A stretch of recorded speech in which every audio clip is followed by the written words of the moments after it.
Welcome back to Stuff About Money podcast. I am Erik Garcia, certified financial planner and financial advisor, and I am your host for today's show. Today, I'm going to talk about a topic that I love to talk about. It is money and happiness, and how you can actually use money or how you can use money for happiness. Now, a friend of mine sent me a video recently over text, and it really resonated with kind of my philosophy on money. And it was Arthur Brooks' video. He was talking about money and happiness. Arthur Brooks is a professor at Harvard Business School. He teaches, he's a social scientist who does a lot of research in the issue of human happiness and the science of human happiness. So he's done a lot of research. And anyway, he's talking about 5 things that you can do with your money, one of which will not lead to happiness, and the other 4 will lead to happiness. So as I was watching it, it really resonated again with me, and it aligned nicely with the 6 pillars of building wealth that I talk about often, and the things that we need to do to build wealth and where we find true wealth. So I wanted to talk about that, bring it to y'all here on the podcast. So let's hop into that. I often hear people tell me that if they had more money, they would be happier, right? If only they had $1 million, if only. Gosh, I hear that all the time. And the question I always have is, what would you do if you had more money? In fact, we were just at family vacation at Disney World, and one of the topics of conversation was, if you won the lottery, what would you do with the money? And it was interesting. It was interesting conversation to see how initial responses were different as people were a little bit more thoughtful about what they would do with the money. Some of it was travel, some of it was buy stuff. Mine, mine would probably evolve the most because I kept thinking about it the entire week on vacation. And in the end, I decided that I would buy convenience, um, access to different experiences, to not have to wait in line, and so on and so forth. But anyway, I'm sure you've thought about that. What would you do if you won the lottery? But anyway, there's 5 things that Arthur Brooks suggested that you can do with money. And the first one, he said, it won't lead to happiness. And he said you can buy stuff. And the idea with buying stuff is that there's this illusion of happiness, that material items may bring short term happiness, but after that dopamine hit fades, right after that initial excitement of buying something fades, you're going to want something else. I know that I've experienced that personally. There's something that I need to have, and once I have it, it's cool. And then it's like, maybe I really didn't need that. Right. So big purchases sometimes, feel normal within weeks, and we just need more and more and more. So buying stuff doesn't necessarily lead to happiness. It might lead to momentary happiness, but it just doesn't always stick. The second thing we can do with money is buy experiences. Experiences have the ability to lead to lasting happiness. Experiences, they stick with you, right? They lodge themselves in your memory. They lodge themselves in your heart. Whereas material things are oftentimes forgotten.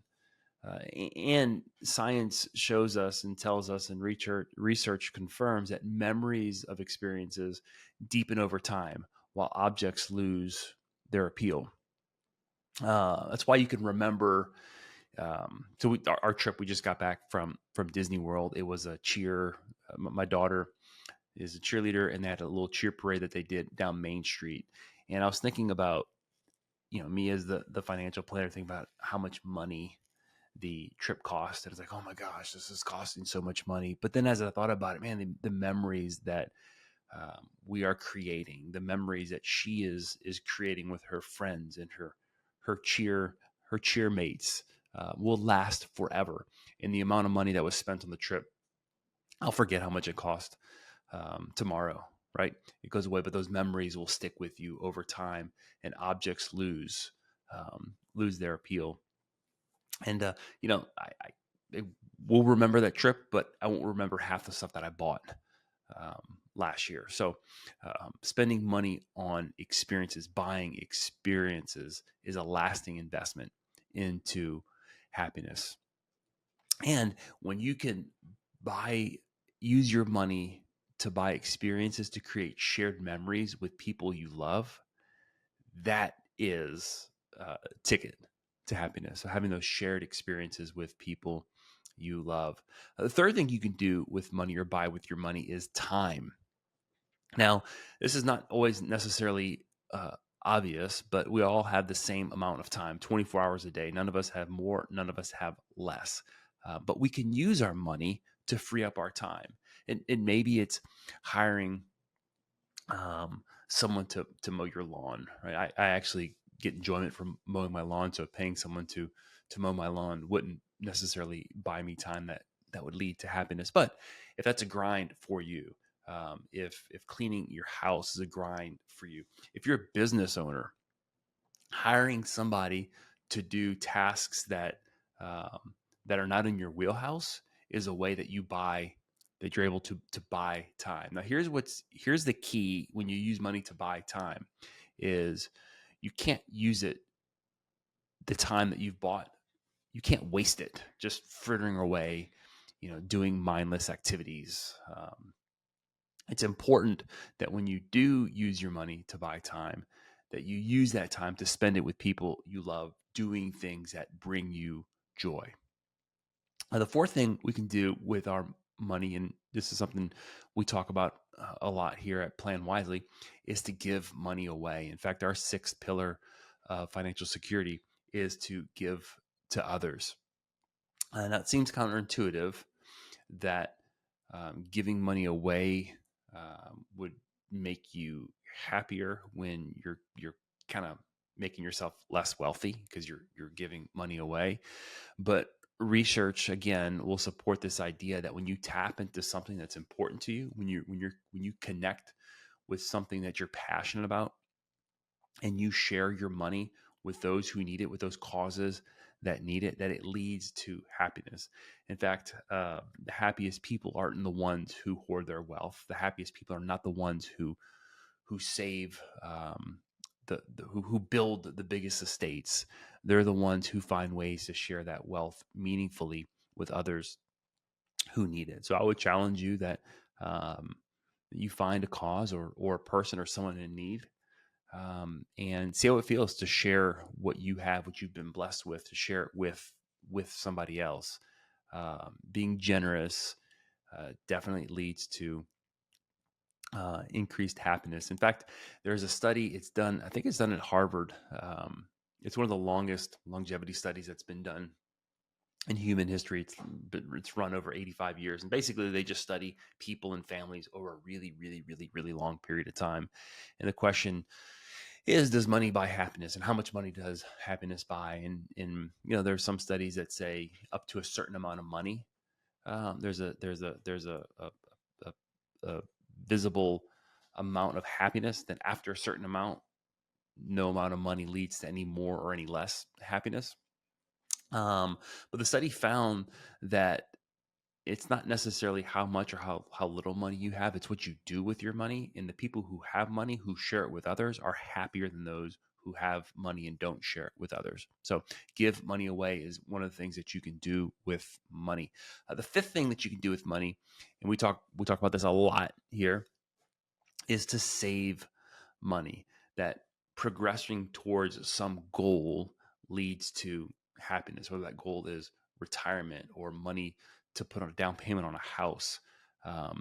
That oftentimes, and this is interesting, that we don't necessarily get happiness from hitting our goals, but we're we experience more happiness when we're making progress towards our goal. And I often talk about goals like being the horizon. They're directional. We're looking far out ahead.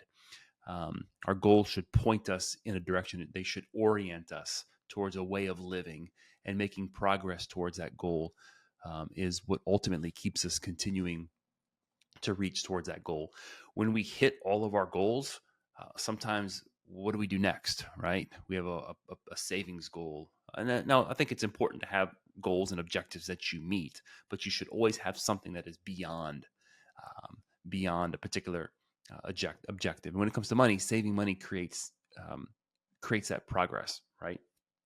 Every time you save a little bit more, you feel a little bit better about what you've saved. Now, saving just for the sake of saving is silly in my mind, but every dollar that you save is creating a future opportunity, and every dollar you waste represents a wasted opportunity in the future. We don't know what the future holds, so having money in savings is a good way to prepare for the unknown, to prepare for uncertainty, to have money set aside to be able to go buy an experience, right? To be able to buy time, to be able to give more, all things that we know lead to more happiness.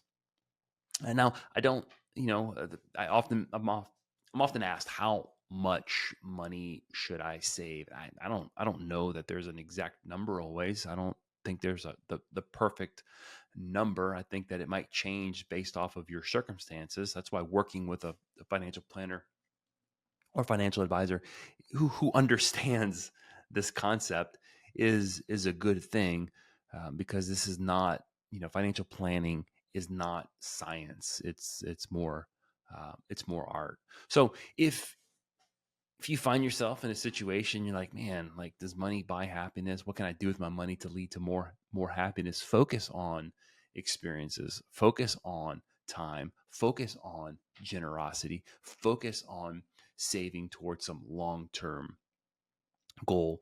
All those things will lead and have been proven to lead to more happiness. I'm not saying that buying stuff doesn't lead to happiness. What we're talking about here is this lasting investment in your happiness. Buying stuff could be part of an experience. I get that. I understand that. So I want to nuance that a little bit here. But I think you can kind of pick up on what I'm talking about here. That buying stuff will often let us down. I encourage you this week, this year, pick, in these four things, ways that you can use money towards happiness. Pick something and work towards it. Go plan an experience, and it doesn't have to be big experiences. It can be regular experiences that you don't need a ton of money to uh, to buy an experience. Go buy some of your time back if you've been thinking about hiring someone. In fact, I had a conversation just the other day with a business owner. He wanted to ask me some questions about some ways that we operate here as a business, and that was my advice to him. I said, "You're at a point you think you can't afford someone, but I'll tell you, you're at a point where you can't not afford to hire someone because you're doing things that you shouldn't be doing that don't lead to you flourishing in business and you flourishing personally. So spending some of his profit to buy some of his time was something that would definitely lead to an investment in his long-term happiness. Go give money away. Find something that you're passionate about. Share it with someone, and add a little bit more to your savings. Keep saving. Saving money. I've never heard anyone regret saving money, especially if they're doing those other things with their money, buying experiences and buying time and giving more. So, yeah, I challenge you. I'd love to hear your thoughts on this. Push back if you think I'm wrong, if you think that this is bad advice. This is stuff that I think that we should be teaching about money. That is not necessarily the first thing that financial advisors talk about. We tell our clients all the time that if I don't know what's important to you, if I don't know what drives you, it's really hard for me to give you financial advice. And that's why I think a lot of financial advice is stale. I think a lot of financial advice is just is cookie cutter and out the box. It's oftentimes too specific to what's the best investment. 30 years from now, when I look back over my career, my success isn't going to be how much investment money I made people. It's a big part of it, but was I successful in helping people use their money to fund the things that mattered to them, that was a long-term investment into their happiness and into the happiness of their family. I hope the content here was beneficial for you. If you know someone who this would be helpful for, share it, help us out. More people listening to this, I think the better. Go out there and find a way to use your money to make a long-term investment in your happiness. Thanks for listening, y'all. Plan wisely, live confidently.